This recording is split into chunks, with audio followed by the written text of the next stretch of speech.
Pot cerkve je pot odkritosti, na kateri se stvari izreče svobodno.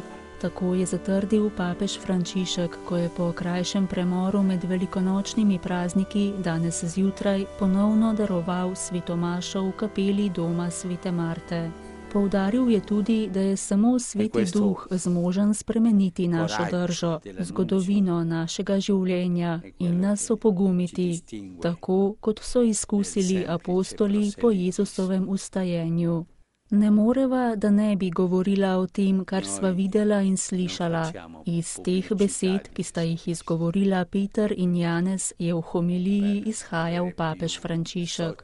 Tudi danes je sporočilo cerkve sporočilo poti odkritosti, poti krščanskega poguma. Peter in Janez, ki sta bila preprosta, brez izobrazbe, sta bila pogumna. Papež Frančišek je pojasnil, da ima beseda, uporabljena v izvirniku, veliko pomenov. Pogum, odkritost, svoboda govora, ne bati se izreči stvari. Gre za paresijo.